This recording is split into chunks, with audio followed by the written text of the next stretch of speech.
This is your home for St. Cloud State hockey, keeping you up to date on the NCHC. One-timer coming, they score! Ripped in! A bomb from Pervix! Women's WCHA. So Dana Rasmussen fires and she scores! Dana Rasmussen for the Huskies alongside The National Hockey League. Dwayne Kaprizov in for a chance to win it! He scores! Kirill, the thrill is for real! Welcome to the NHL, a game winner! And everything from the state of hockey. St. Cloud Cathedral is now 42.6 seconds away from wrapping up the school's first ever title. Welcome to the Huskies Warming House Podcast Den.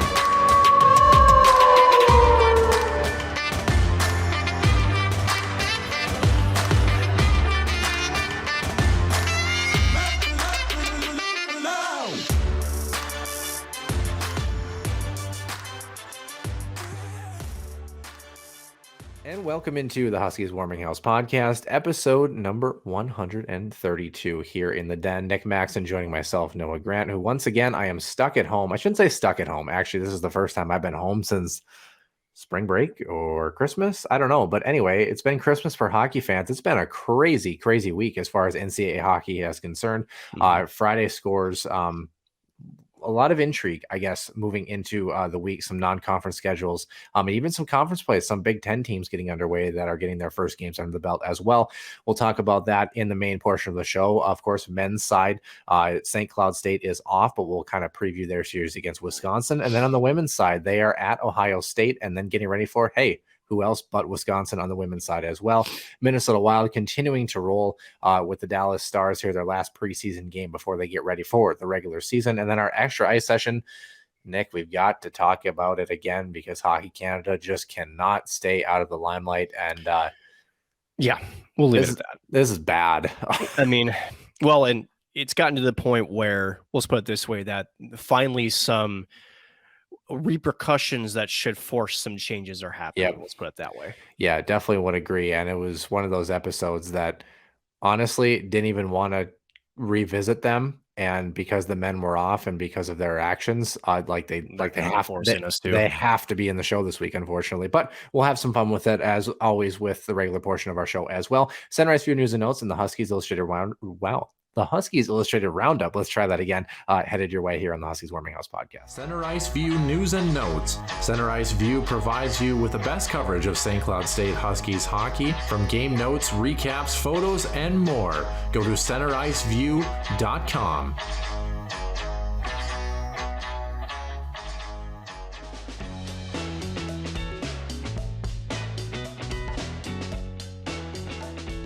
Center Ice View News and Notes and the Huskies Illustrated Weekly Roundup for those who, can not mince their words. Whatever, man. I know. What isn't minced, though, Noah, is that we're less than a week from the NHL regular season, kind of, although it did technically start yesterday, I believe, overseas in Czechia, if I believe correctly, between the Predators and San Jose. Yeah, I believe the official start for most of the rest of the teams is like either Monday or Tuesday. I think right. Is when, yeah, like the Rangers play Tuesday and they've got the Wild on Thursday. Thursday, which is their season opener at home here at the Xcel Energy Center. So as of course all NHL players teams like to do, it's last minute signings, extensions, PTOs, all that stuff kind of getting figured out. Right. Here's the big one: Matthew Barzal of the Islanders, 8-year extension. $9.15 million per season. That's a steep one. Certainly a projected, salary for sure. Here's the thing. He's 25 years of age. So he's just entering the prime. One season left at $7 million. So if you think about it, Noah, it's not really much of a raise, if you want to call it that. So this is, and of course the Islanders banking on the fact that we've seen him produce at spurts and hoping to continue to do so in longer spurts here with this extension, which kicks in after this season. Yeah, they struggled last year, and so did Barzal for that matter. Yeah. He finished whatever it was, second or fourth on the team, whatever it was. He still had 59 points last year. It's a projection that I think any team would take their chance on, just given his body of work to this point. I probably would have had him closer at maybe 8.5. instead of 9.15, but what's 500K to pay for a player that's going to give you 0.75 to 0.8 points per season in a quote unquote down year. Good hockey player, and the Islanders desperately need that with a new coaching regime as well too. So, and I think it's safe to say that, shall we say, the Islanders' systems, I think, have played a role too in some of his production in terms of just suppressing offense. It definitely, I think, is worth the argument there too. So, right. Speaking of not being suppressed, how about this? After a incredibly, shall we say, roller coaster off season for Calgary, dare we say that, so a full circle has come to pass. So they did get an extension with Mackenzie Weegar, which was a big part of the return for the Matthew Tkachuk trade. Huberdeau already getting his extension. Now Mackenzie Weegar gets his 8 years. So the max that he can do, $6.25 million per season. So no, this kind of puts the Flames in actually not too bad of a spot, but they are $3.5 million over the salary cap. Still 5 players over the 23-man roster, so it's workable for them. So I guess if you're Brad Treliving of Calgary, you want to get the deal done, and if you're only 3.5 over and 5 players that you need to essentially cut, you're in a decently good position, considering what you were looking at the start of the offseason. Wouldn't you agree? Yeah, it's not terrible. And of course, to remember, 5 players, league minimum is just under 800K. So, I mean, that's almost $1 million per player. So certainly should get back to that. But obviously, a good problem to have, trying to cut some players there. But yeah, what a great deal for the Flames, I think. I mean, Calgary, 6.25, it's a great addition for a guy on the back end who's going to make a lot of damage. So, yeah, the Flames looking like they're in a good spot. Professional tryout offers, we'll get to those in a moment, where the Flames did release a couple of guys already as well too. But yeah, really good deal for them. And the next one that you've got coming out of the Central Division, even better, I think, considering where this particular team was sitting. 100%. And this one, you talking about the 11th hour, right? This was like 11:59 for Dallas, and Jason Robertson, again, the forward that gave Carell a run for his money for the Calder Trophy just a few seasons ago, right? Would be considered, I think, a bridge deal at 4 years, 7.75. Now, I say bridge deal because if he continues to project the way that he is, he's going to be paid very handsomely here coming up, and he's still a young player. Right. So it kicks in the end of this season, right? 41 goals, right? Second of the team with 79 points. Dare I say that I think it's safe to say that he's making those Sagan and Ben contracts look even worse than they already are. My goodness. So yeah, 4 years, 7.75. What a great job by Jim Nill and his only year extended, for the Dallas Stars. This was something that they thought that he wasn't going to be able to get done, and he's done it with minimal damage here. Probably going to have to alleviate, I believe, probably about $1 million in cap space, somewhere around there, $1.5 million. Sure. So a pretty good move for him. And of course, keeping Robertson, but also giving him that bridge deal to prove himself and earn more money down the road. I mean, he's someone that, if just like Kirill Kaprizov, if he continues to do what we've seen him do, actually both of those deals now will expire at the same time, by the way, Kaprizov and Robertson, because Kaprizov was 5 years that got signed last year. So here's an interesting question here for you, Nick. Sure. Second on the team with 79 points. Who led the Dallas Stars in points last year? It wasn't Sagan or Ben. Right? I had to think on it first. I actually had to look it up. Was it wasn't Foxa? Who else? Was it no, it wasn't Gurianov. Who am I thinking of? Oh geez. Right? It's kind of hard. Would you like to phone a friend here? I would, because I feel like as soon as I hear the name, it's going to bother the hell out of me. Former U.S. Olympian Joe Pavelski. Was it really? 81 points for him last year. And that it paints the picture, right? Because if he's 38 now, I believe, right? Yeah, and he was making 5.5 last year. Think about that. No, granted, that's great for Joel Pavelski. I've always liked his game. There's a big reason why they brought him over, right? Because they felt confident in his production, but more so, I think they were hoping that he would spark help with the others, right? And it hasn't really worked out that way. If Joel Pavelski at his age is leading your team in points, and the other two, Sagan and Ben, are still struggling, oh boy. It's still kind of handcuffed for Dallas for sure. I wonder, and maybe I'm missing somebody. I wonder who was the last 38-year-old to be basically a point per game player in the National Hockey League. Yager, maybe. Yeah, that's impressive, I think. Yeah. So, No, it is. whoever has that answer, I'd like to know. If anyone wants to tweet us at Warming House Den on Twitter, we would love to know the answer to that one. I would for sure. It's probably someone that we totally missed, and they're like, "Oh yeah, 4 years ago." Yager, Lemieux, Yeah, just to name a few. Gretzky probably did it. yeah, But I can't think of anybody between that. yeah.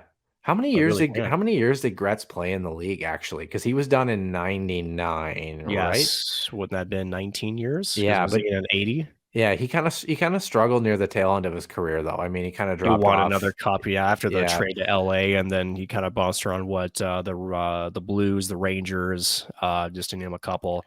yeah. And when you're playing for Mike Keenan in St. Louis, it doesn't help either. So Yeah, super curious.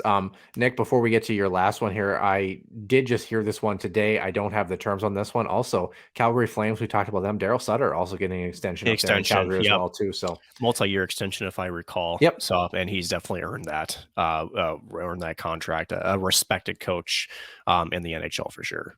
yeah, certainly has. How about we stay up north here, Nick, for your last topic? A bit more of a controversial one.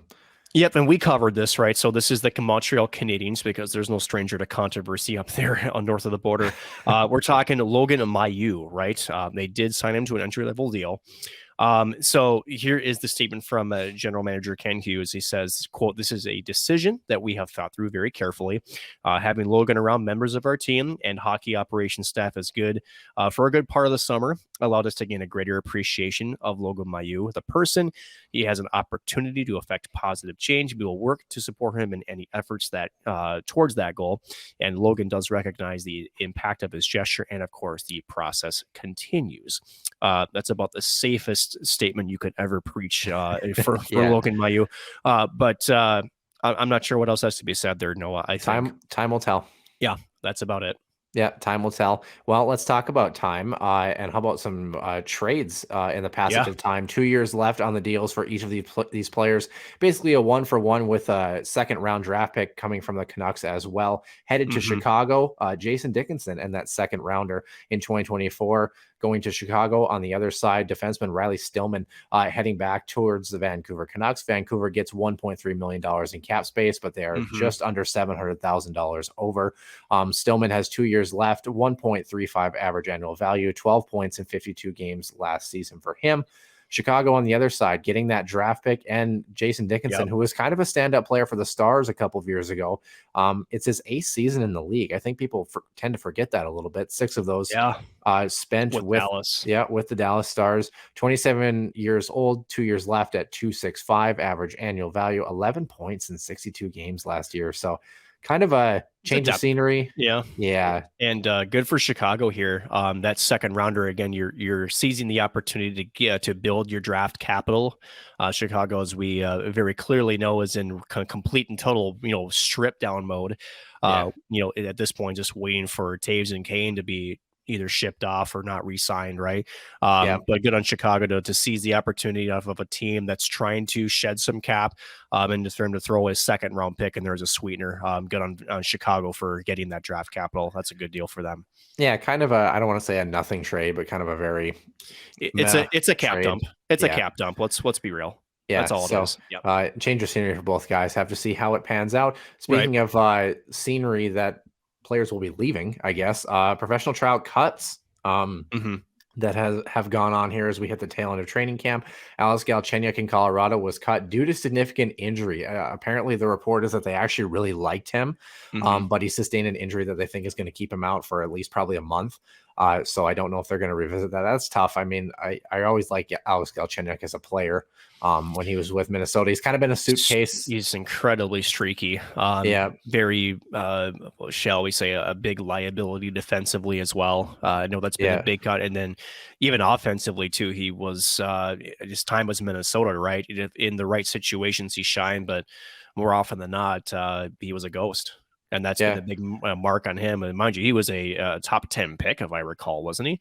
Going back in his day, I'm pretty sure he was a high round, if not even top 5, if I recall correctly. But just never really had consistency in his game at the NHL levels. It's sad to see, but oh my gosh, you are right. 3rd overall and back in 2012. Wow, that's weird. I know it's hard to say that I'm right for once. I get it. So Yeah. Well, I remember, I mean, with Michel Therrien and the structure that he played, the big thing was he was a centerman, a natural he centerman, was. and they Yep. didn't want him at center. They wanted him to play wing and kind of Yeah. pushed him out of Montreal a little bit. So it's been a weird ride for him. Well, and that goes to the point of what I made earlier. Again, centers you're defensively responsible for it. He struggled at that, and he has great offensive talents, right? So I think they kind of figured, well, you move him to the wing to take some pressure off some of those extra defensive responsibilities, right? And at least use the natural offensive talent that he has. And again, it never appeared in Montreal. Getting a couple changes of scenery, he just never caught on. It seems, I don't want to call it a waste because I don't want to disrespect Galchenyuk, but it just kind of feels like he could never really settle in with one team and just kind of relax and just develop. It just kind of seems like it was mismanaged. Maybe that's the best way to phrase it. Yeah, it just kind of left a little bit to be desired. Yes. On the other side, the Edmonton Oilers have cut ties with Jake Virtanen and his professional tryout. I know they got a lot of flack on social media about that too as well. You can check more about that. We talked about it a couple episodes ago, but just look it up and you'll understand where we're coming from on that one. Sure. In the last group, Cody Eakin and Sonny Milano both gone from the Calgary Flames. They are only retaining defenseman Michael Stone on a PTO. Of course, Stone was with the team last year, so they're going to keep taking a look at him probably tonight or tomorrow is probably their last game, I'm assuming, just like the Wild. Before the regular season, so either they got to sign him or he's got to go. So yeah, so it should be interesting. So yeah, those are our professional tryout cuts. And then I thought this was kind of interesting to round out the show here, Nick. 10 teams entering the season this year with a new head coach in the National Hockey League. In the East, Philadelphia, Florida, Boston, the New York Islanders, and Detroit. And in the West, Chicago, Vegas, San Jose, Dallas, and Winnipeg.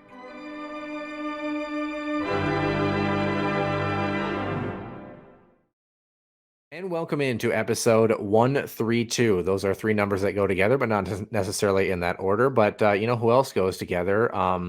Nick Maxon and myself, Noah Grant. Welcome into the show. Nick, when listeners are going to be listening to this show, it's going to be Sunday. Yeah, I know. Just after the first week of October. I don't think anything significant is going on, although back maybe in not at all 1986 something interesting had happened. It was a Thursday, so Sunday doesn't matter. So what do your inside sources have to tell you at AARP about this? Well, that's public information. That's not secret sources, but apparently the number attached to my name is changing. Yeah, congrats. Happy birthday. The big 36, is that is that correct? Yeah. It actually makes it easy because we were both born 10 years apart. So like our ages and our birth years actually not to I guess I didn't even you're making me feel so much better right now. We'll say it this way. I'm on par with Matt Zuccarello with his jersey number. We'll just leave it at that. How about that? And almost the same age. Is he not 36 as well? I think I'm older. Let's take a look here. I think I'm older. He's like 35 or 36. I don't know. I think he's 35. How are your lizard properties? That's what I want to know. Good question. I don't know. Matt Zuccarello. This is interesting here. The National Hockey League apparently has a website. So let's open it up. Do. He is 35. September 1st, 1987. So okay, I got him by like 13 months. 11. 13. 11. September would be a month earlier, right? Or 11. Yeah, 11. Okay. I did it backwards. This is why we don't do math here in the Huskies Warmer Nose podcast. Someone called the nursing home. Nick's gotten out again. Yeah, seriously. I need to press my life alert. He'll find me. Yeah, but it's kind of crazy. I mean, that's exciting, and of course you got some big family things planned from what I've heard too. As well. And it's kind of nice. That's part of the reason too. Not the full reason, but of course recording on Saturday, so that does affect some of our NCAA stuff. So we'll get into that, Nick. Anything else you want to add about your big day before we? Well, I'll just say it feels different this year. Really, it does, and it's a good thing. Not like arthritis, like just different emotionally, right? Oh no, I'm not complaining about that. So I did skate yesterday. I played some hockey, some open hockey. I got a group I'm going to get together in the South Metro tomorrow morning, very early, to do another skating, which I don't normally get to do, especially on that day. So, it feels different because of just some things that I've accomplished in the last 5-6 months, and let's just say that I don't know. There's still some things that we have yet to tie the bow on, shall we say, Noah? Yeah. So I don't know. Other than that, it's just like when you celebrate your 21st birthday for the 15th time, it kind of gets old sometimes. Yeah. And that's the kind of thing. It's like, having friends who, they turn 21, they're all excited, and they turn 22 and they're like, well, now what? I'm like, well, you can be president at 35. So your car insurance will drop in another 4 years. So there's yeah, that. you're off your parents' insurance at 26, and then at 65 you can have the senior citizens discount at Pizza Ranch. I don't know, but nonetheless, Of all the places, Pizza Ranch, of course. I don't even think they offer a senior discount. I mean, would a buffet offer that? I don't think so, right? Some do. Yeah, I'm not sure. Yeah, but it's kind of interesting, as we look forward. Crazy to think that we've been doing this show over 2 years now, right? Almost, we're getting close to 3. Actually, closer to 3 than we are to 2 now. Yeah, and I was looking back. Actually, had a really nice shout out to Heather Weems, NCHC commissioner, had a really nice thing to say about our last episode as college hockey got started. So thank you to her with that. And also did get an email about a podcast company. It's like a ranking company. I don't know how legit they are. I didn't really investigate, but they did list us as the 25th most popular NCAA focused podcast in the country. Oh. So I don't know how accurate that is, but I don't know. I'll take it, I guess. So. Yeah. Not quite sure. Here's your your thumbnail for you, and here's 25th and cool. Yeah, no kidding. Especially, because you would think with all the different college football ones that would dominate basketball for sure. Right. Yeah. Not to say hockey fans are a passionate bunch, but yeah, however legit or not legit it was, I have no idea. But Nick Maxon's birthday is legit, so happy birthday! Wishing you the best as we move through the week. Speaking of weeks and Sundays, I believe we're going to record on Sunday next week, so probably probably a late Sunday release next week. And I tell you this because we have a new format-ish to the regular part of the show. So here's how it's going to kind of go, and it's going to be a little bit messy on the men's side, just because we have a lot of non-conference action for a couple of weeks before we get into the actual conference stuff. Games, yeah. But basically how it's going to go is we're going to start off with the NCAA, the non-NCHC team. So Big Ten, AIC, we'd love to talk about them, as you obviously know.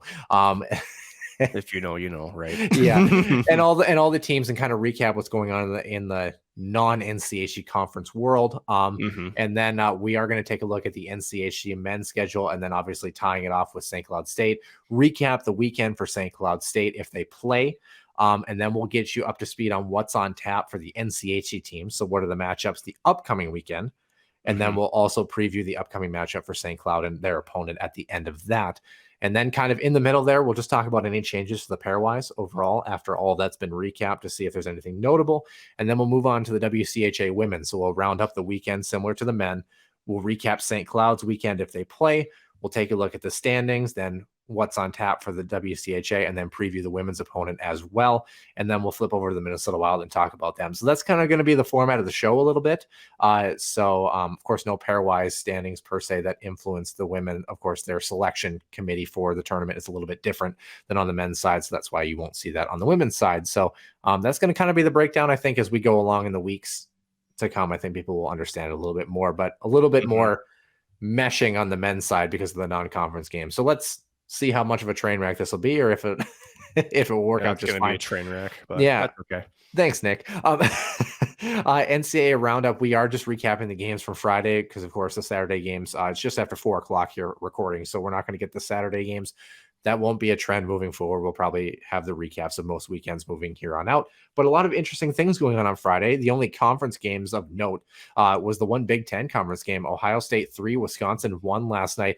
And Nick, you had kind of asked me the question last week about, should Wisconsin fans be worried after their performance against Lakehead? Ohio State is projected to maybe finish anywhere from 2nd to 4th, maybe in the Big Ten this year. I think if you're Wisconsin, you got to feel all right with that result. I mean, you don't like to lose, but you got to feel all right after last weekend's whatever that was. I think, I think because here's the thing, 2nd to 4th in the conference, but I think they're kind of on the tail end of, say, like the NCAA rankings. Yeah. So, and I think it's just icing on the cake, right, for Wisconsin fans. I think there's been growing disdain with the direction of the program and athletics in general. Sounds like even the football team They're Do not you the same powerhouse as they used to be before. do you think Granato makes it to the end of the season? Yeah, it's in college hockey. It's rare to see a in-season change. It Sure. really is, unless you're trying to not take a pay cut. I'm talking about you, Mr. Frost there in Nebraska. But it just So so I don't how see him long going. how long is the leash then? Well, it gets to the end of the season, and you kind of wonder. Like I said, I think there's more to the Wisconsin athletics story than just the hockey team. Sure. And I think you reassess after the season. But I do think that the leash as far as in season, I don't really see a threat unless like you're getting pounded by. Oh geez, it would be like AIC, right? 7-1. No Lakehead. disrespect to AIC Lakehead, right? If that's sort of result every week in and week out, and then there's maybe some locker room conversations that are alarming, then maybe you make a move. But I mean, it's not that Granato isn't a good person. We know that, but it sounds like the recruiting and everything else along with that job has been suffering for some time. And this is the result of that. Yeah, certainly. Other non-conference action, non-NCHC teams first here. The other one that has a Big Ten player that we kept Yes. an eye on, Minnesota 4, Mankato 1 last night. Thought Mm-hmm. Mankato probably dominated the early portions of that game. That goal Yep. interference was tough for them. But Minnesota, credit to them, second half of the game, they really turned it on, found plays at the right time. Both these squads pretty good. And I was watching that contest thinking, how in the world was it that Omaha beat this Mav squad 7-2 last week? I mean, the way they move the puck, especially on the power play, these are two really good hockey teams who really have a Yeah. chance to go deep in the national tournament this year. It's true. And I think to a few folks have pointed out to us, Mankato, they're a team just because of the way they play. They're not a team that's built to play from behind. Yeah. I just don't think they have like the depth and the quality of firepower, especially with some of the key losses from last season's run. We're talking Nathan Smith and just a couple of other pieces. So getting behind to Minnesota, and then again, you kind of get you're on you're on the wrong end of a call, which I think was the right call. Yeah. Albeit somewhat controversial. But then again, you don't catch a break. Often that means there's more other things coming down towards you, and with Minnesota and the way that they've been playing. Especially with how much depth they have up front, that was going to be a tough match. And I think, was it Brock Faber? They interviewed him just before this weekend series, and they were expecting to be a close, tight knit type first game. And I think it was he that said, what, we just got to, weather the storm. We got to stay to our game. And if we do that, the skill will eventually get there. We have to play physical, let's play simple hockey. And then once we get settled in, our skill will shine. And it was almost identical to that game plan that we saw on Friday. So I think they did, as far as the Gophers did. I don't think you can ask if you're Bob Motzko for a better execution of a game plan than what they showed on Friday at Mariucci. Yeah, of course, recording this on Saturday. Game time tonight is at 6:00. So I'm excited to preview that one. I don't think the score was much closer than a 4-1 score. I think that's misleading if you look at the box. I mean, a very good hockey game, very exciting to watch. So right. Another team that actually, lo and behold, played their game this Friday, Michigan 7, Lindenwood 4, about comparable to where Minnesota was, beating them 6-4. I don't really want to focus on Michigan, although whatever you want to do. This Lindenwood team is not half bad this year, Nick. No, they're not. And, you're scoring 4 on Michigan. You're scoring 4 on the Gophers. I mean, you've got some promising things, obviously. How about that breakaway goal last weekend? Oh, pretty disgusting. Nice. That was nasty. Backhand T-drag. Oh. So, and that's just it, right? First year program, you have skill there. There's no question that there's, you have the right pieces there. Where the question is going to be over time, as you continue to develop the program, what does that depth of talent look like? I mean, ask St. Thomas in year 2, right? Can they continue to evolve and transition to Division One?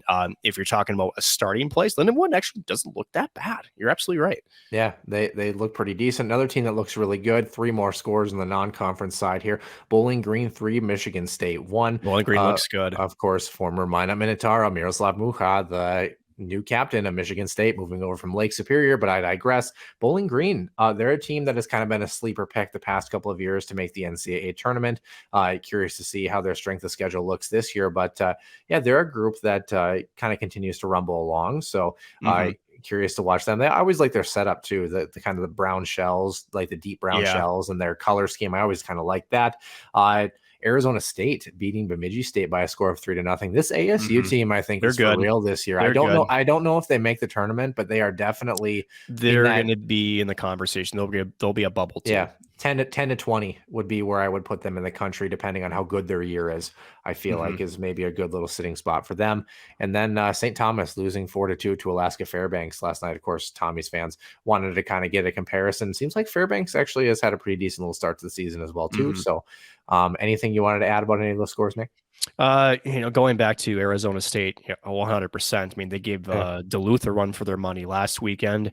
Coming out on the winning end this time against Bemidji, who Bemidji talk about a club that's going to, I think, take a step back. And I mean that respectfully. It's just, I don't know where the offense comes from the Beavers. It's going to be a tough one for them this year. Yeah, certainly agree. Speaking of tough ones, let's move over to the NCHC teams. Niagara 4, Omaha 3 last night, Nick. Boy. That's a tough one for Omaha, depending on how Niagara does this season. And again, don't know a whole lot about Niagara, but historically they've struggled. So yeah, Omaha, after coming off the high, unfortunately for them, an exhibition game, so it doesn't really count for them in the pairwise last week. This one does. Yeah, that one stings. Of course, they're going to be back at it tonight. This Omaha team, we had them pick 7th in the NCHC, as did pollers for the NCHC media. Do you get the sense that this team's Achilles heel is going to be consistency right out of the gate here? It was what we described on, our preview was consistency. It's kind of what plagued them in years past, is they'd have stretches, and even against St. Cloud, right, where they played hard, they played physical, they played a fast game of hockey, and they were very tough to play against, especially with transitioning and breaking out of your zone. But then there were also, like, say, the next night where it was like, where the hell did that go? Right. They almost seem like they're sitting back. So it's kind of been something we've noticed over the past season or two, where consistency was an issue. Grant, this is technically for them one game into the season, so I don't know if we can throw out that just yet. But how do they respond to this? That's going to be the key. Is how does tonight's game affair look, and then we can come back and revisit that consistency piece.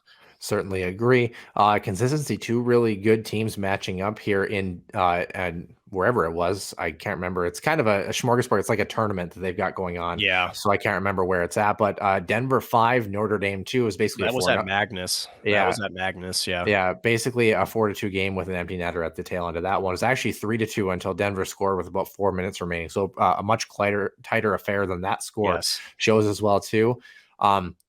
We know how much we think Denver is going to be good this year. Notre Dame, are they someone who could push for second place in the Big Ten this year, do you think? It's there. I think for them, because again, a lot of their strength was their defense and their structure. Can they get back to that form that they had late in the season that were giving teams fits and then capitalizing on opportunities? I think it's there. I just don't see, you have Michigan and the Gophers at number 1 and number 2. I think it's wide open behind those two. So they have a chance, but it's going to be tough to crack the top 2 with those 2 teams. Seems like Michigan might even not be a top 3 in the Big Ten, depending on how they can come back. They lost a lot last year, obviously, too. So interesting to keep an eye on that one. Something I'm really excited about, Miami 3, UMass Lowell 1. Miami, another victory there, 2-0-1 in the season. They get UMass again tonight in a rematch there. But this Redhawks team, obviously not the biggest scoring team out of the gate, but they've limited chances against with their opponents, and they haven't looked terrible, No, and as we talked about in, sort of the recap of the NCHC media day, they kind of feel like they had exercised some demons, to sort of take a jump forward, and good for them, honestly, if that's the case. Now it's early, but, non-conference games, you talked about how that can play importance and pairwise. I'm not sure if they're going to be in the conversation at the end of the year. You never know. This is college hockey, right? Stranger things have happened. But it's at least something where you can get a little bit of confidence early, and for them, at least make them feel like, hey, we're at least getting the right foot started. Now come conference time, that might be a tougher conversation, but it's good to know that they're being competitive. And like you said, they're at least shown initially they've made some improvements. How interesting would it be if the Red Hawks start to get going, as well as Colorado College, a 6-2 victory against Anchorage? And the reason I throw this one out there, obviously NCHC in general, but let's not forget Anchorage hung on for a very good victory against Western Michigan last weekend. So again, I think this NCHC is going to be one of the most tightly contested years we've had in some time, because I think those bottom end teams, and even if Omaha, with their struggles they had last night, if they're as streaky as they were in the past couple of weeks, things could get real interesting really quick. Very interesting. But yeah, this CC Tigers club, Nick, telling you, man, it's early again, but the debut of the new white jerseys again, just unbelievable how those look. That's the secret. On the ice. Yes, it's got to be the new jerseys. But no, they looked good. And since when have we seen Colorado put up 6? It's been a while. So good on them. I'm sure they have an inter squad scrimmage at the beginning of the year, right? I'm sure. Well, how about 6 goals as well? North Dakota 6, Holy Cross 0. No real surprise there. North Dakota's big test comes next weekend, and it comes quickly. Things to kind of pay attention to, as we'll look at what's on tap in just a moment. As far as NCHC games tonight that are going on, Denver has a different opponent tonight. They have Maine in that little tournament. Should be favored in that one. Yeah, whatever's going on there. Omaha has Niagara again, Miami, UMass Lowell, CC and Anchorage, and North Dakota Holy Cross. Those are all the same. Western Michigan, a single game matchup against Ferris State tonight. Ferris State beating Michigan Tech 2-1 last night. So keep an eye on that one. What's on tap as far as next weekend? Colorado College has St. Lawrence next weekend. So I think the Tigers honestly should be favored. I would think so. Although St. Lawrence has given some teams a run for their money. Of course, don't forget 2 years ago, they actually made the tournament and then couldn't make it because of COVID. So winning their conference tournament. Denver will visit UMass and the Minutemen. Huskies fans, probably one of the few times they'll be cheering for the Pios in that matchup, I'm sure. Probably. Minnesota Duluth will play Mankato next weekend. That should be a really good series. Mankato, really good strength of schedule for them. Omaha has Lake Superior on the docket. Western Michigan has Bowling Green. So again, some scores and teams that are going to kind of be able to compare as we go through the next couple of weeks. North Dakota will host Quinnipiac this upcoming weekend. That should be a good matchup. Quinnipiac won their first game and are 1-0 after last night's contest. I forget who they played. And then St. Cloud, they've got Wisconsin in Wisconsin next weekend.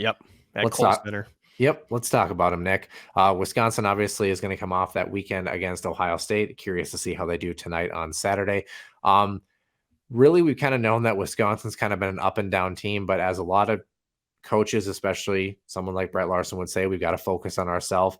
If you're St. Cloud, you've had a week and a half off, you're trying to get back into game action, pretty successful, soiree against St. Thomas. What are you taking from that matchup? What tweaks are you making? And ultimately, what do you expect heading into next weekend? We got to feel confident in a couple of things. Special teams was good for St. Cloud. Again, power play looked better. You're getting production from players that you were hoping to get more from, including, say, Vidi Miettinen. You're getting offense from Ublinigan with Dylan Anhorn. So there's some positives there. And also, you only let up 1 goal all weekend against St. Thomas. So your defense looks solid. I think there's a lot to like. But again, we keep preaching this. It's early, right? And I think the big thing for Brett Larson and their top 6 is, how can we continue to get more elevation? Not to say guys like Yami Crandall, I just named one of them, Zach Okabe, right? Kyler Kupka, guys who essentially they're counting on those veteran presence guys. Can't believe we're saying that with some of these guys. These were the Wavell babies not that long ago, right? And these now are, kind of being counted on to be the veteran leaders, right, of this squad. Can we continue, elevate their game? Ironic that it comes on Nick's birthday weekend, but anyhow, I digress. Thanks. But it's but that's really what it is. And that is continue to again get the freshmen more acclimated to the system, see improvements especially away from the puck. With those guys, Adam Ingram looked good, but can he continue to sort of get everything under tune? Maybe is the best way to phrase it.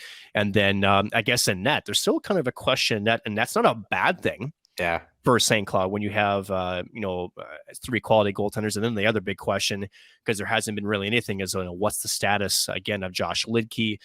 Will he be available? Is he going to be out for an extended period of time?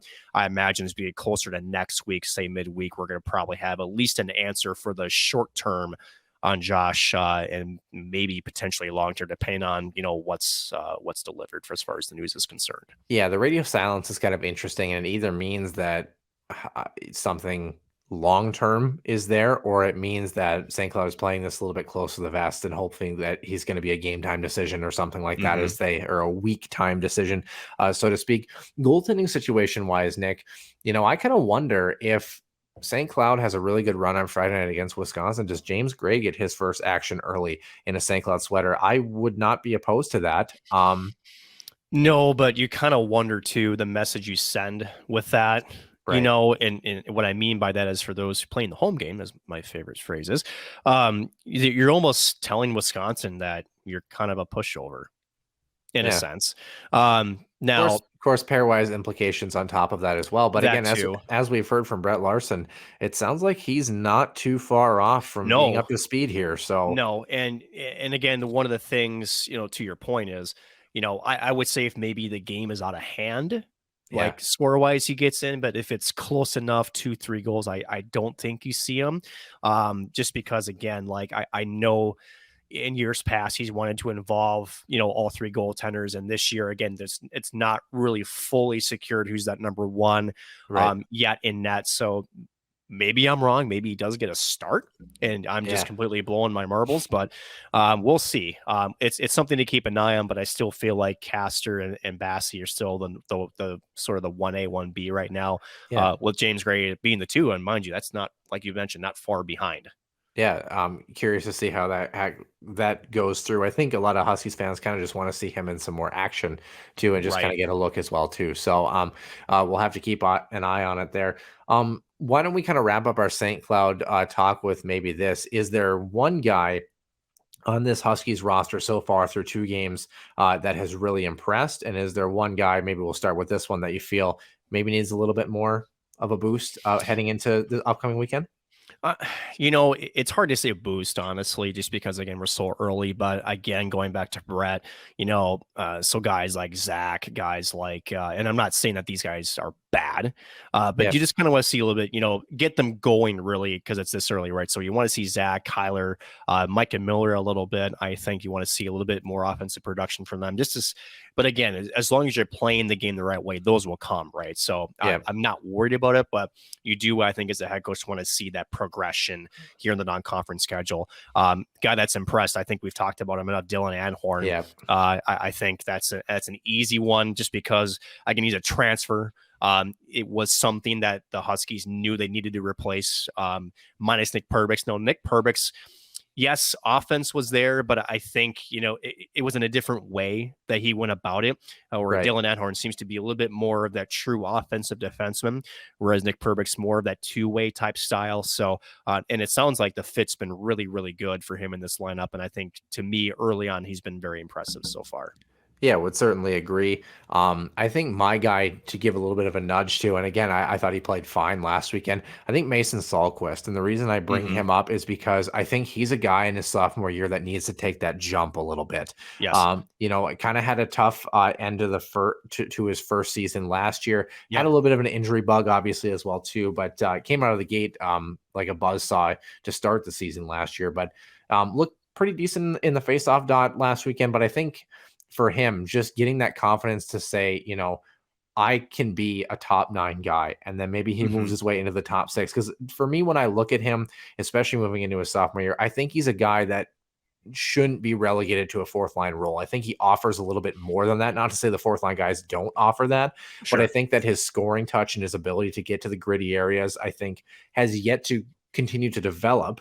But I think there's enough of a raw talent there for him to be able to work on that and be able to be an effective player. Especially, we talked about it, with the guys who were the Wavo babies and now they're veterans, guys like Yami Krannila, Zach Okabe, and you started to see them open up that game, get bigger, stronger, be able to process the game a little bit more. So And he's got a unique opportunity to Noah, especially this year, because, he is a player that we've seen in the past who likes to get his nose dirty, right? He is okay with going into those dirty areas, whether it's in front of the net or in the corners. And you have a freshman who's got some offensive upside in Adam Ingram that's been on the third line, at least as of recently.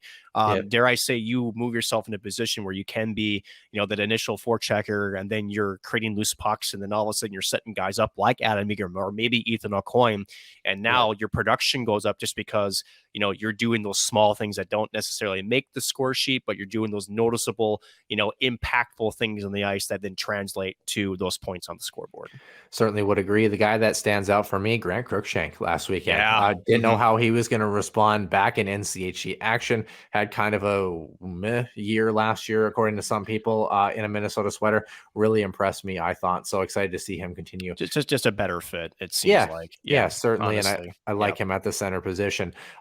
Centering on some pairwise changes. Normally that's where this section would go. We don't have any for this week because we're still pretty early. So we'll integrate that when that becomes appropriate.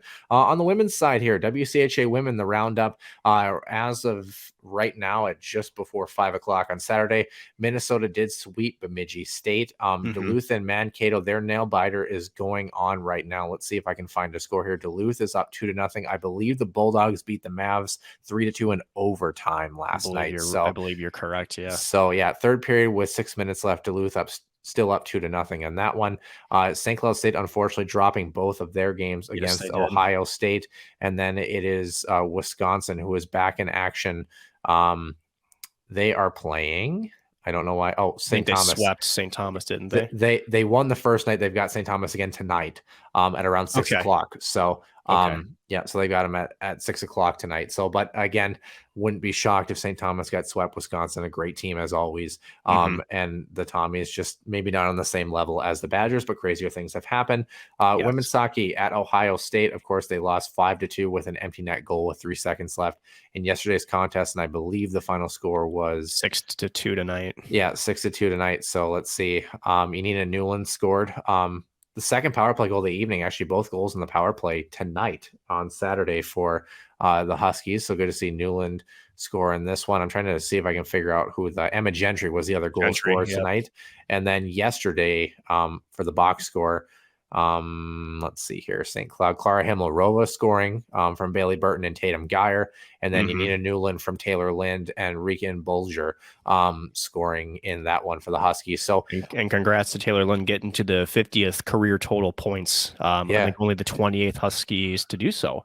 So that's a nice feat. Congrats to Taylor. She's been really noticeable so far this season. Yeah, certainly has. Shot disparity was a little bit higher, but again, Ohio State came in as the number 1 team in the country this weekend. So Sonia Hola getting both games this weekend. So kind of taking. I was a little surprised by that, to be honest with you. You think? Yeah. And this is not a knock on Sonia Hola, but what I saw from JoJo Choback, last weekend, I just felt like she just had a more calmer presence and had better rebound control. And I guess going against Ohio State, I mean, you're going to face a ton of quality chances either way. And, no matter which way you go is going to be a challenge. So, but it was a measuring stick weekend, right? We talked about how good they looked against RPI, over 30 shots both nights. And then just tonight, for the second game, number 2, only 14 shots on goal compared to going up, letting 43 in on both goaltenders. So you talk about, still some area for improvement, but I would still feel like, they're probably still in a much better shape than they were even a year ago in terms of going up against top opponents. Yeah, certainly would agree. And, this is a game that, might have been 8-1, 9-1, 10-1 a couple of years ago. And, maybe has kind of that margin has kind of slimmed. And, I got a chance to catch a little bit of some of the game today. And one of the things that I've noticed, even though, of course, Ohio State, as we've talked about, was probably the better team this weekend, St. Cloud is playing the game differently. Their process and the way they approach things is different. Their puck support is fantastic. Yes. Their ability to move as a unit is fantastic. Even their defensive zone. I think the past couple of years, it was kind of common for St. Cloud to kind of get hemmed in their own zone and let teams play on the perimeter, but they were almost passive. They were like, well, I guess the play is going to come to us, and if we stop it, we stop it. And now this year, it's yes, let them play on the perimeter, but kind of force them into an area that you want the attacking forwards to go. Can we Yes. use our personnel to force plays along the half wall, then create some turnovers, then transition with speed? I think you're seeing Brian Adelsky. I think you're seeing his structure really take form. Janelle Sergey, obviously a big part of that. She was a player who certainly liked to use her speed to her advantage and hockey IQ as well. And I think you're starting to see more of that. I don't want to say free-flowing defensive structure, but it relies a little bit more on instinct, because there's a structure in place, but players also have to be able to read and react and kind of use that hockey IQ to force players into areas they want them to go. Well, and to your point, Noah, not to cut you off, but again, when you're funneling pucks into areas, that makes the anticipation part of the game a little bit easier, right? Because then you're sort of cutting away their options. You know what your structure, where you're at, you know where those options are, so you can sort of start to try to take away a little bit. So then it's not more so, reading, reacting because you're guessing, but you're reading, reacting because the percentages are much more favorable to where the puck's going. So and I think I talked about this last week, calling both games, is that, again, play away from the puck, the structure was very evident. It felt like they knew not only there was one option, but multiple options, right?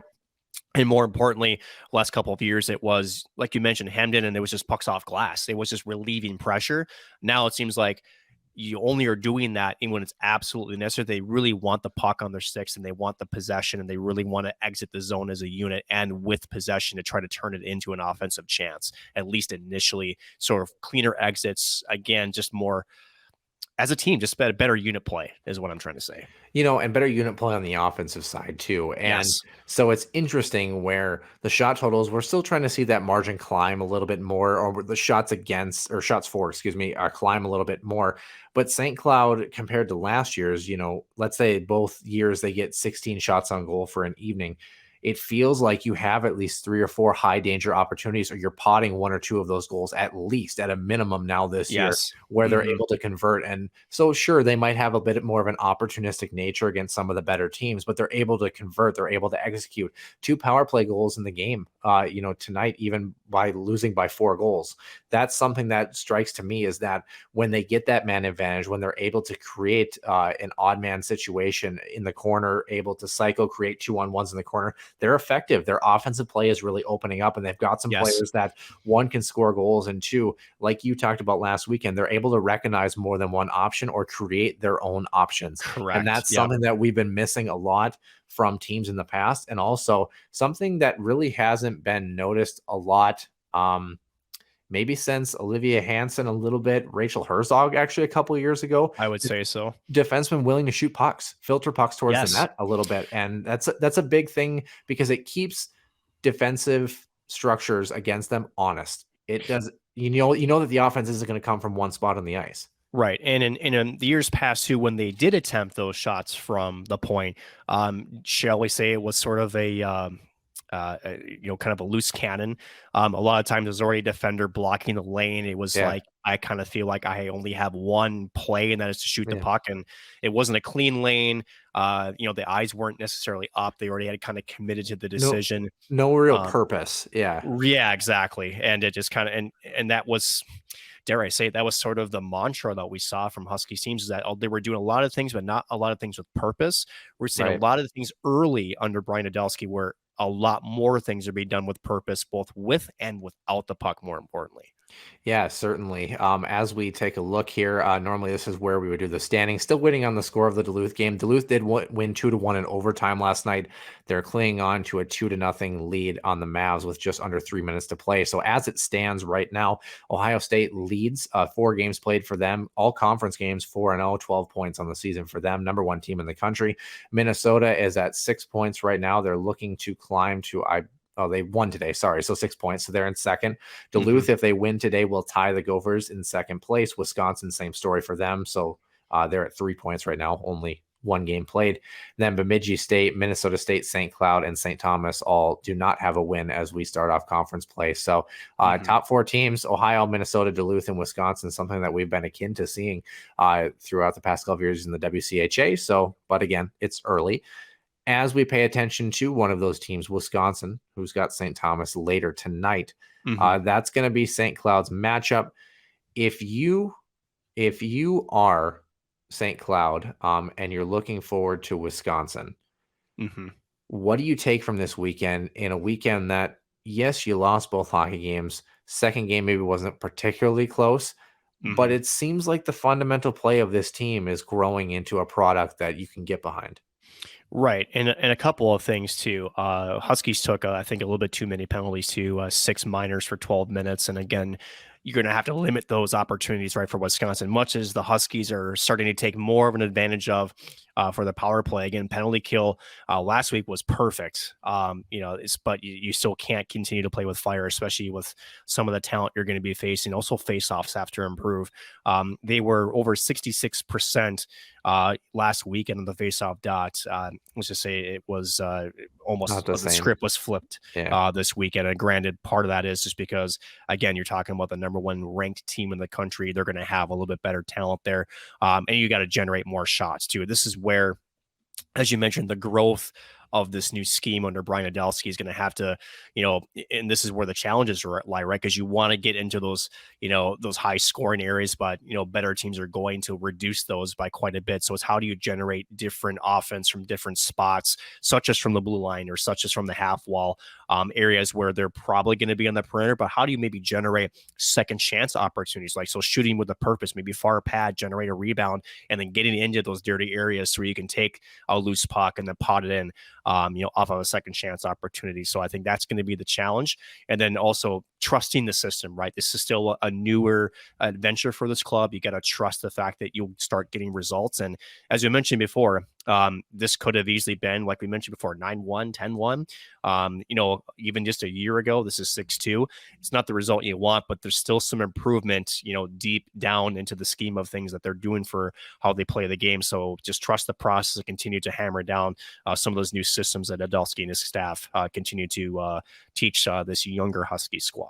Yeah, excited to kind of see how they respond. Another big test for them this upcoming weekend against Wisconsin at home. So it's in the Granite City. So make sure that if you're around, go to that hockey game. Of course, the men are in Wisconsin next weekend. Women are at home. So other action around the WCHA women, St. Thomas hosts Franklin Pierce. Minnesota and Mankato have a home and home next weekend. Then Ohio State is in Bemidji Saturday and Sunday. They're the only games that are on the tail end of that weekend. So excited as we pay attention. For those who forgot, by the way, WCHA a little different than the NCHC in their point breakup, kind of ish, or following the NCAA protocol, whatever I'm trying to say. Anyway, 3 points for a regulation win, 2 for an overtime or shootout win, and then you get 1 point for an OT or shootout loss.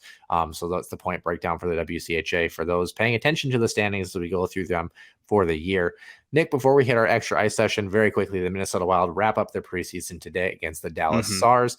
Their home and season opener is next Thursday against the New York Rangers. That's on the 13th. Will be the Rangers' second game of the season. We're kind of getting down to the wire here. And I only want to ask one question because I think we're going to talk about the Wild a little bit more next week. Yeah. Sam Steele and Marco Rossi, do they make this club? Yes. Yeah. And so does Nick Patan, and so does Andre Schuster.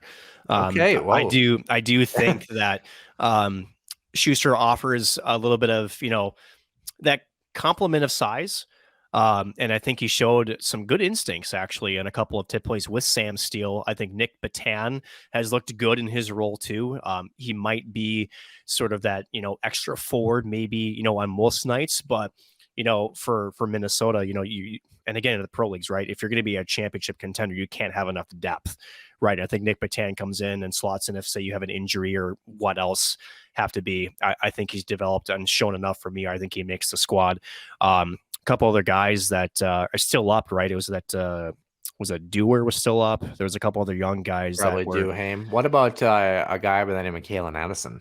I think he's there too. I think, especially with some of the passes he's made through the neutral zone, Zuccarello's goal, just the last preseason game where it was that a set neutral zone play, right? Kalen Addison, he makes that whole play happen with his vision from the back end and quick transition.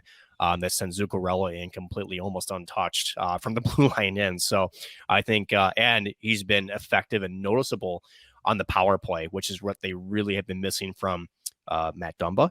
I know that name every time it comes up, it goes, well, when's he getting traded? He He's not. I'll tell you that way, unless the Wild completely collapse in the regular season, which they won't. But I think he's in for that purpose, and I think he's going to bring a nice extra element to the blue line, which they've been missing for the past couple of seasons.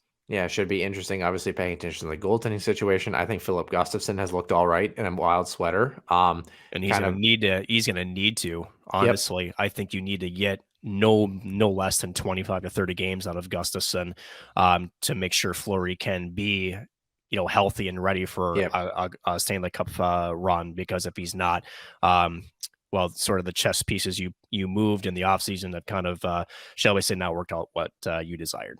Yeah, certainly. Of course, only 23 years of age in his contract year as well. So paying attention to that as we move forward, paying attention to all things related to hockey, none of which, or everything of which, however you want to look at it, Hockey Canada, as we head on to our extra ice session.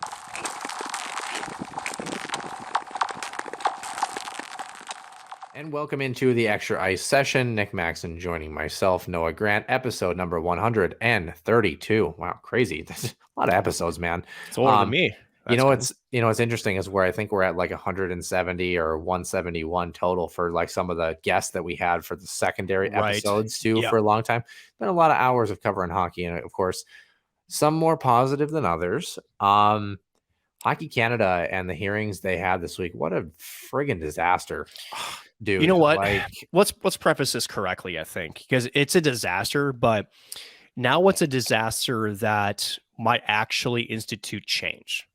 Right. Because when, again, and this is just modern society, right? The minute, the money starts being affected, regardless of how, some of its own members, right? We talked about this maybe 2, 3, maybe 4 weeks ago on how there was questions about the Hockey Canada leadership. And effectively, the board members said, we have confidence in them, was there to hand out medals at the Women's Worlds, right, for Team Canada. That was sort of a big, giant middle finger, right, to the folks at play. And now let's just say that organizations and different subsidiaries of Hockey Canada, I should say, are starting to strike Hockey Canada where we think is actually going to hurt the most and might finally, keyword might, force some changes, but yet to be seen. But it seems like the stone is beginning to roll. Yeah, 2 words, confusing audacity from Hockey Canada and what they're trying to do. At first, they were kind of a little bit shameful and taken aback a little bit and kind of like trying to follow the process the right way-ish in this situation. They were playing the PR game, let's be real. Yeah, and now they're playing the PR game, but in a very wrong direction. Well, let's start on the top portion, like you had mentioned. Corporate partners leaning towards permanently ending Hockey Canada relationships or doing so already. Jane's Family Foods has cut ties. Tim Hortons did for this year. Nike, Scotiabank, and TELUS have all suspended their support as of right now. Canadian Tire, Recipe, Swiss Chalet, and the Keg all cut ties as well. And then Esso, which of course is the big gas petroleum company discussing right now as we speak. Also, Hockey Quebec cutting ties, the first group to do so, suspending transfer of registration fees to the national organization. New Brunswick, Ontario, and Nova Scotia also have followed suit, and British Columbia and Manitoba are discussing right now as we speak. So big changes there, but the big news that has come out of all of this are the hearings in front of the House of Commons on Tuesday up in Canada. For those who don't know what the House of Commons are, it's basically like the proceedings room essentially in the Canadian government, so to speak, for things like this. Good comparison would be like a committee, a subcommittee. Yeah, basically. I was going to say Supreme Court, but not in the sense of like the judicial sense. It would be more like a subcommittee hearing, essentially. Yeah. So, a train wreck for Hockey Canada. So who was there? Former chair of Hockey Canada, Michael Brindamore, who resigned last August, and then interim chair Andrea Skinner, who appeared via video conference before that Canadian Heritage Standing Committee in Ottawa. So for those who are kind of trying to figure this out, the chair of the department, so right now Andrea Skinner, she is essentially the chair of the executives of each department of Hockey Canada. So they each department has their own like chair itself, and then she's in charge of that entire group of chairs. Yeah, basically. She's like the CEO of the board, basically. Yeah, basically, and that's what makes up the board is all those executives together. So some highlights here. So let's not forget the main issue is the 2018 issue with the World Junior Championship team. Hockey Canada also has a second issue stemming from the 2003 World Junior Championship team that is just kind of starting, and now apparently there's a reported third issue that we're just supposed to get details as we move forward as well. So they are in some serious hot water. So some highlights or lack thereof. Andrea Skinner opened saying that Hockey Canada has an excellent reputation and that the board does not find it appropriate to replace senior leadership based on what she describes as substantial misinformation and unduly cynical attacks by media and politicians. And then further went on to open by saying toxic behavior is not a hockey problem. It's a society problem. Oh boy. Toxic culture. And I love the game of hockey. Hockey in general has a culture problem, and Hockey Canada has a major culture problem. So a couple of things are right, and what your notes don't highlight is remember when the second allegation was brought forward, right? We're talking about the 2003 issue. Right. Hockey Canada essentially was apologetic for that. They didn't really, dare I say, accept responsibility for it, but they sort of said we failed, we can do better. But now this is all BS apparently, because now it's misinformation and cynical attacks. Well, these are, again, it's like, fool me once, shame on you, fool me twice, shame on me, right? Now, Hockey Canada's almost trying to spin that where it's like, okay, so now twice, now three times apparently, right? This third revelation still very much in the early stages. There's not much that we know about it, but effectively going from being apologetic and, we need to do better to pointing the finger at basically everybody else. It's literally intentional, and that's kind of intentional. Yeah. What the next piece of this, Hockey Canada has attempted to shift that focus away from them, kind of just trying to make it muddling and confusing for people. They've essentially insinuated that they are being victimized as an organization. They even put out a survey last week that asked people if they thought that the media coverage was overblown. It was very random. That was pathetic. I'm sorry. That's no other word to describe that. Yeah. So it gets worse. I promise we're not even halfway through here. Hockey Canada board minutes know that the organization was told to, quote, get the message into the public, get ahead of communication, and shift the narrative, end quote. Like a very intentional, like that's Nick. If you're political PR manipulation is what that is. If you were doing a criminal trial, that would be what we in the biz call evidence. Well, it's a couple things. Yes, evidence, but it also shows a couple things. You talk about mea culpa, so their mindset. So that means they knew what they were doing, and also the intent, right? Which means you're definitely trying to control it. Well, this is a PR textbook, right? This is straight out of something in the U.S. political system we would see, right? In terms of the strategy, in terms of trying to either shift a narrative, or more so as they were trying to get ahead of it, right? Trying to essentially create a side narrative, essentially, where now it's funny how they claim misinformation, yet they're trying to essentially do the exact same thing, misinform. And then because at the end of the day, right, in the court of public opinion, right, at least in the US, there's nothing against the law with saying all this crap out in the public, but of course in the court of law, then you have to prove it, right? So unfortunately for Hockey Canada, if all these things that, I should say these three stories that we've been following, right, the third most recently, if when it comes to where push comes to shove and now evidence comes into play, your PR tactic has blown up in your face when you actually have to go prove it, right? But essentially right now, the playbook is, well, we're going to say our side. We'll say whatever the hell we want, well, everybody else, and then we'll just let the public decide what's true. Essentially what it is. Yeah, it's funny. There was also another part of those notes that they essentially said that we have to get out of the neutral zone and start defending this thing, which is a funny hockey analogy for someone who only in Canada. Which is a funny hockey analogy for someone who should actually be in the penalty box. Nonetheless, here, or should I say, ejected? Yeah, and player safety suspension. For review. Yeah. Although Shanny might let him go back in the day.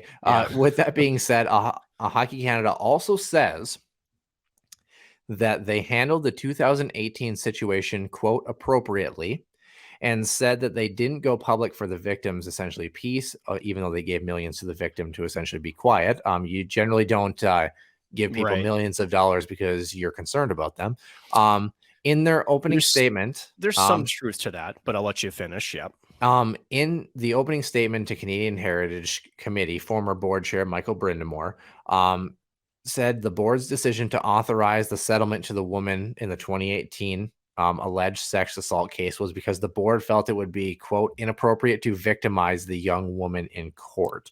Now, the issue with this, you're right, there's a hint of truth to this if the woman has expressed herself that she feels that. That's the red herring, right? It doesn't seem that she did that. No, that's and that's the part that's missing. That's the red herring, which is they're trying to spin the narrative that is like, oh, we don't want to hurt her. And as you mentioned perfectly, that, you know, and granted, they're in, maybe I shouldn't say that, but, you know, there is that fear, right? A lot of reasons why some of these situations, we're not just talking about Hockey Canada, but, you know, sexual assault in general is, you know, is that fear of that public, you know, the public opinion of if stuff does come out, right? It's right. You know, and so I get that.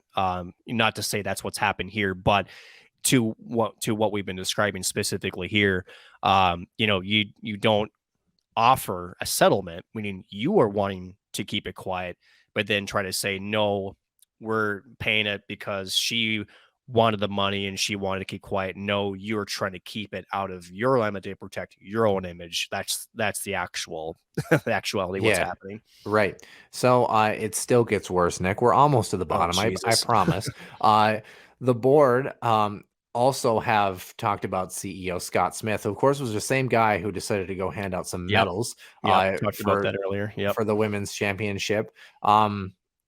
They were asked, Andrea Skinner was asked by one of the House Fathers to grade Hockey Canada CEO Scott Smith on his role right now. And she said, quote, I would say he's conducting himself as an A under the circumstances. Okay. 2 words again, hyphenated, I believe, tone deaf. We talked about that before. Mm-hmm. Hockey That's Canada, one word for those who are paying attention. 2 words hyphenated makes 1, right? There you go. Unless you're Hockey Canada, 2 words makes an aggressive whatever. Hockey Canada is now taking the government of Canada to court now to stop their disclosure of the financial information. Gee, I wonder why. Is that an admission of guilt? Question mark. No, but they will force them to answer the bell, and that's exactly why when you start going down this road of a PR, you know, cluster fuckery, pardon my French. Yeah. You know, what ends up happening is, again, when you go to court and you go to these things called discovery, and now you have to answer to actual factual information, your sort of limelight that you put up now starts to crumble pretty quick. Well, things that might be crumbling. There was a joint statement by the Halifax and Moncton mayors. Of course, they're getting ready for the 2023 Men's World Juniors as the host. And they said, we believe we have the local expertise and experience to welcome the world's best young players in hockey to our cities, but we are deeply concerned about Hockey Canada's lack of judgment and professionalism. We look for meaningful changes within Hockey Canada prior to the World Junior Championship taking place. As mayors, we have discussed our growing concerns as the Hockey Canada situation unfolds, and we believe accountability is paramount. We will be discussing this matter further with our council colleagues and provincial hosting partners. So that's a big deal too.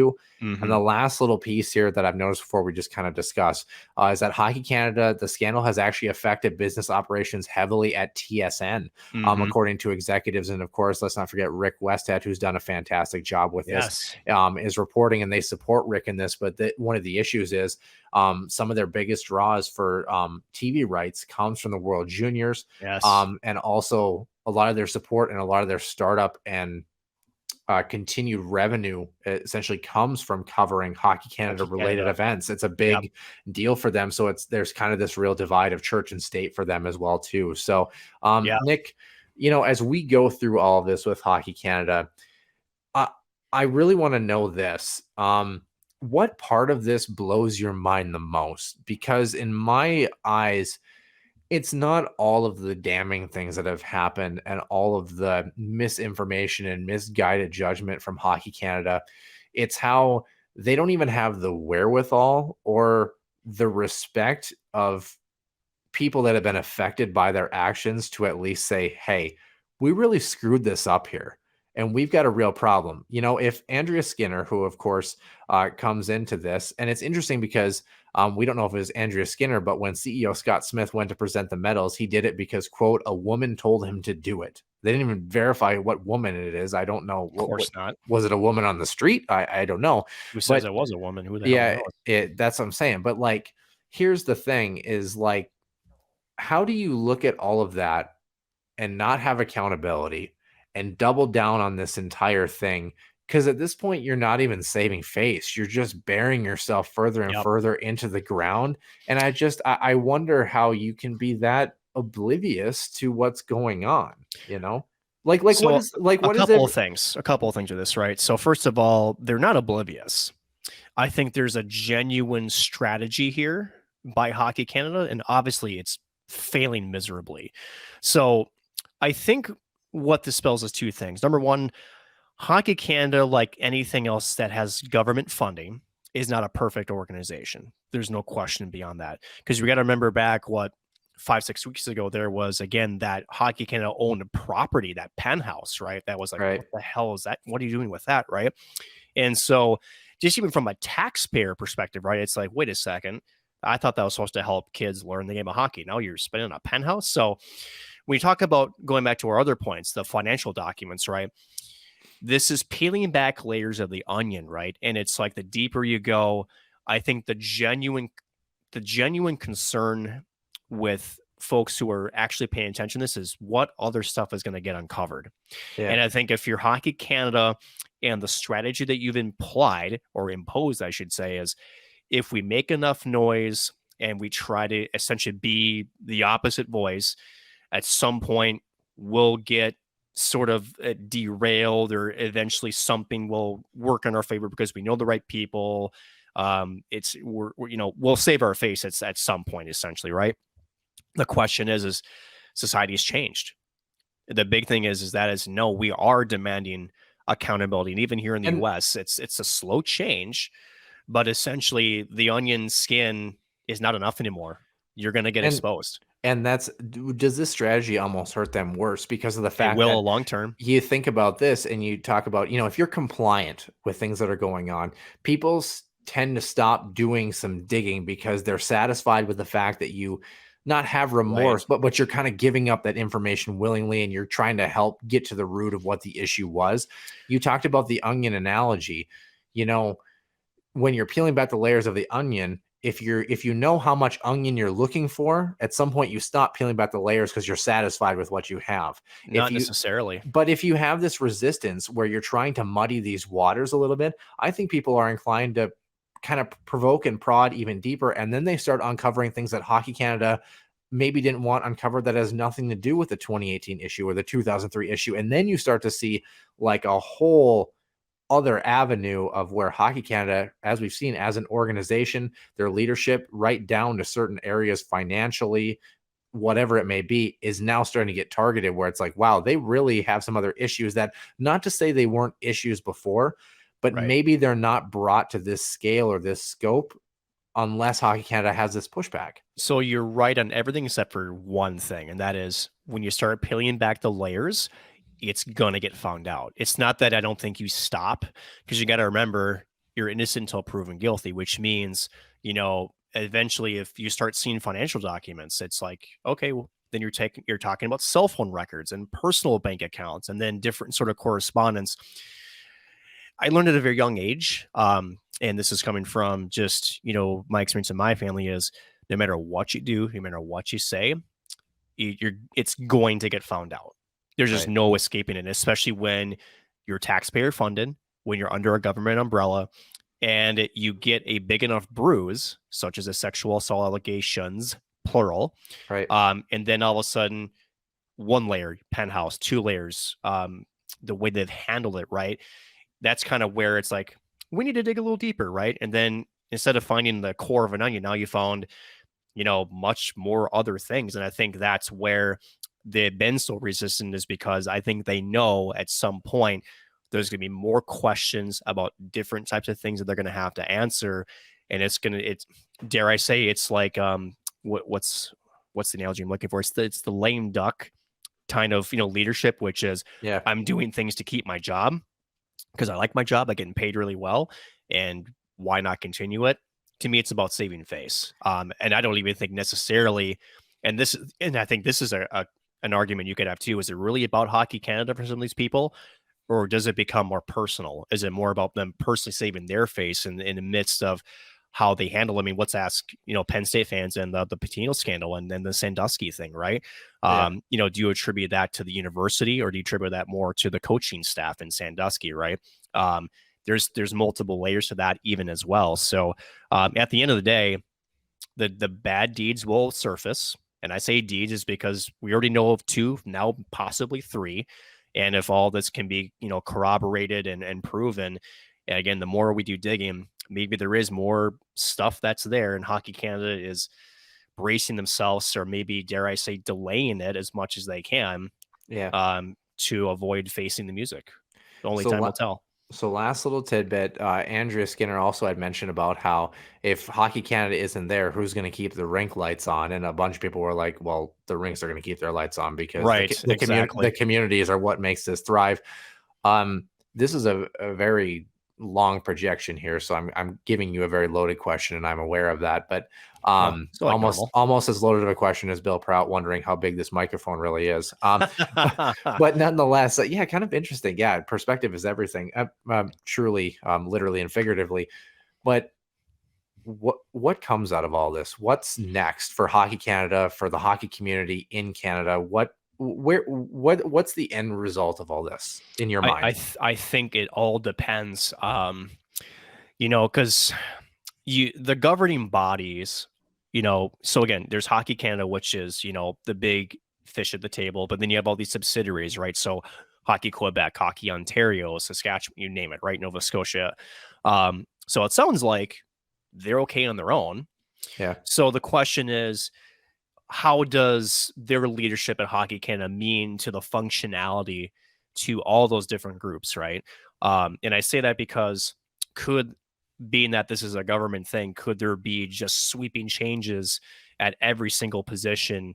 You keep Hockey Canada, but essentially you just clean house. Like you literally do Chicago and Arizona, and you say, screw it, we're starting over from scratch, with the intent and knowing that their actual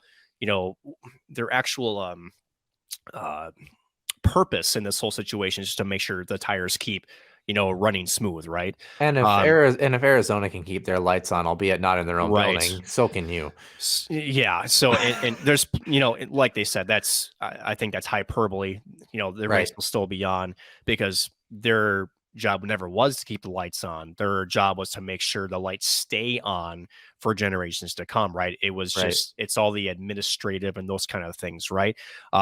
It sounds like right now, if you're pulling ties and registration fees, these organizations can handle on their own, at least from the very little that I know about them. I think you're likely going to see more than likely a sweeping change. I don't think you're going to see the disbandment of Hockey Canada. I don't think that would be a practical ending, but I do think more likely is you'll see sweeping changes, people removed, and maybe different legislation for say closer audits, maybe different procedures handling sexual assault, those kind of things. I think that's the more likely scenario.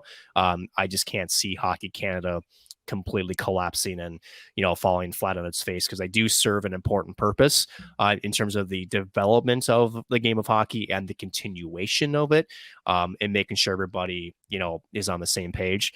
So that's kind of what I think. Dare I throw it back to you? And where's Hockey North America when you need it? Right, seriously. Overarching body. I think what's going to come of this is we're going to have a much better framework in place for being able to handle cases like this. Maybe not only like you had mentioned months ago, not only within the game of hockey, but just with sports as a whole, the proper reporting services, the independent reviewers and avenues to be able to process these things. And that's the thing. It's like, it's not, this is going to sound stupid, but it's not on Hockey Canada to handle these instances. It's on them to be able to reference them to the appropriate authorities or circumstances. So if you have an independent firm or group, essentially, kind of like the NHLPA or whatever it may be, like an organization like that, where that's what they do is review, then your job is you're a mandatory reporter, essentially. Exactly. Even if it involves you, your job is to report it. And I think that's where we're going to be headed, because I think so too. Because the accountability within many things, not just Hockey Canada, but in the National Hockey League, the NFL, the NBA, whatever it may be, youth communities, even in some capacities. How do we handle that appropriately? I think that's going to be where down the road, I don't know how long it's going to take, but I think that's where we're going to get to. So, and just a slight comment on that. Yeah, no, and because that's where it's failed, right? Because essentially the mandatory reporting, which is already in place now for most of these organizations, right? It's failed because essentially it is their responsibility, and it should be their responsibility to a degree, right? Because, and that's the thing where it's hard, right? Because even if you have this independent body per se, right, that's in charge of being an anonymous source of reporting, what sort of power do they have to actually investigate, to, shall we say, subpoena, like force people to come testify? Is there protocols in place to protect victims, such as identity, concealment, and those kind of things? Are those things made public even during the investigation stage, or do they stay kind of more private as things are worked out? Right. But it has, because there've been so many shortcomings, we're at this conversation now where just simply doing the right thing, as you and I would, attest to, hasn't been enough, because there's been repeated, events of people being victimized, and the ones that have, when they have been addressed and supposed to be, elevated to the proper authoritative level, that haven't been doing so. And so then you're left with the mess that we're currently, and now you have not just one event, but potentially up to 3 that you're trying to deal with all at once. Well, let's talk about 3 events we're trying to deal with all at once. Men's hockey, women's hockey, Minnesota Wild, all in action next week.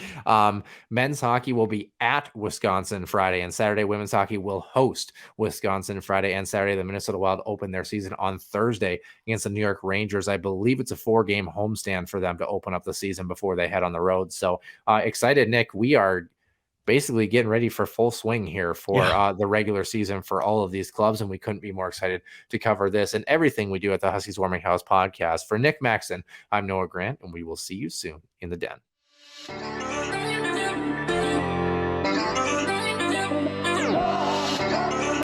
One-timer coming, they score!